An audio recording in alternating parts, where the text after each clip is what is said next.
А сега, почитувани, се селиме во Вашингтон, каде е нашиот колега од информативната програма Игор Трајков од дескот на Телма во САД ги следи утрешните избори.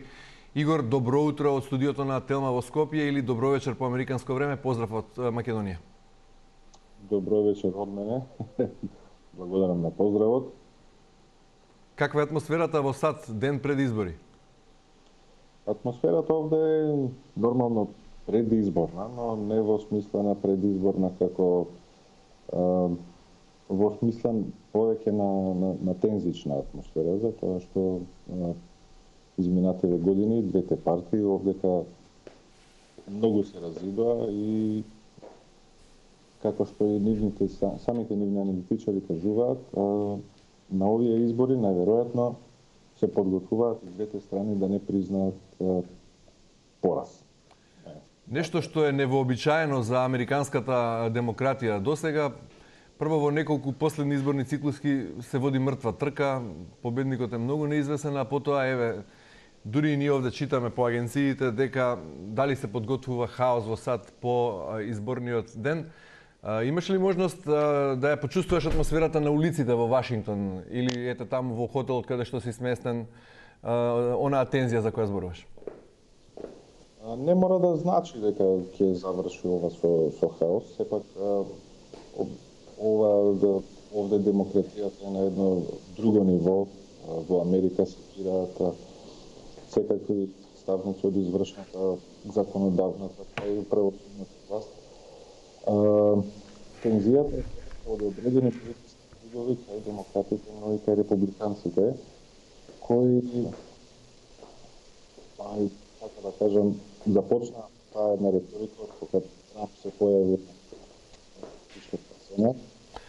Игор, би те замолил само да го насочиш, да насочиш устата кон микрофонот, бидејќи има некои прекини кога те слушаме, па не можам доволно јасно да те следиме. Не мора да значи дека овде би завршило се со хаос, сепак ова е една од најразвиените демократии во светот. Меѓутоа, таа политичка поделба стана уште поизразена со појавата на Трамп на политичката сцена и неговото избивање на чело на републиканската партија, да кажем така.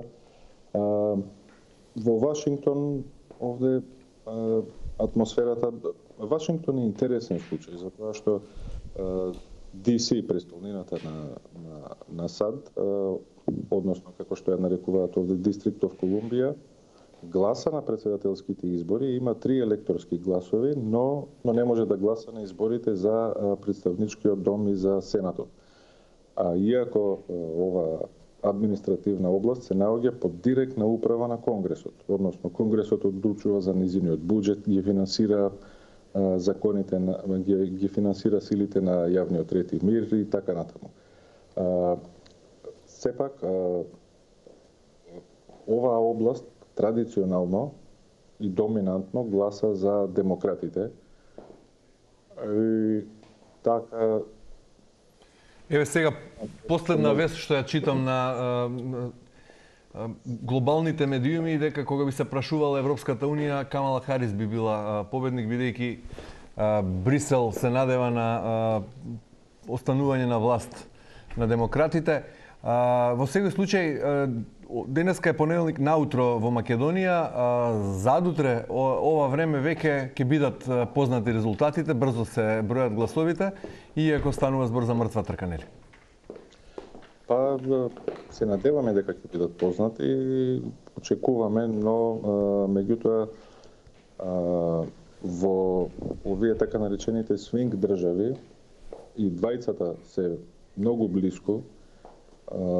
Предизборните анкети предноста која им ја предвидуваат и на едниот и на другиот кандидат е во рамки на статистичка грешка, така да не би било исклучено и да не бидат познати веднаш резултати. На крај што ќе одлучи и која држава од сите е одлучувачка? Што ќе биде пресудно? Пенсилванија. Сите очекуваат дека сојузната држава Пенсилванија ќе биде таа која што ќе пресуди кој од Трамп и Камала Харис би бил новиот претседател на САД. А Пенсилванија како држава е мини космос на самите Соединените Американски држави. Во неа покрај сите етнички заедници и религиски заедници кои што се присутни, кои што ги има, кои што постојат во САД, имаат своји представници таму. Исто така Пенсилванија се уште функционира како старата, така и новата индустрија. И затоа тука ја нарекуваат така еден микрокосмос на САД. И токму од тие причини не е лесно да се добијат избори во Пенсилванија и последниве години, последните изборни циклуси секогаш било едно од најважните држави, а на овдека во САД, во овие претседателски избори не ги нарекуваат претседателски избори на САД, туку претседателски избори на Пенсилванија изминативе 2 месеци. Игор, ти благодарам многу за ова утринско вклучување. Те оставивме без сон, таму е среда ноќе, овде мина 9:30 веќе. Ти благодарам уште еднаш за јавувањето, ти посакувам во секој случај возбудливо следење на изборите, секако огромно новинарско искуство и те очекуваме да новиме повторно се јавување. Поздрав од Скопје.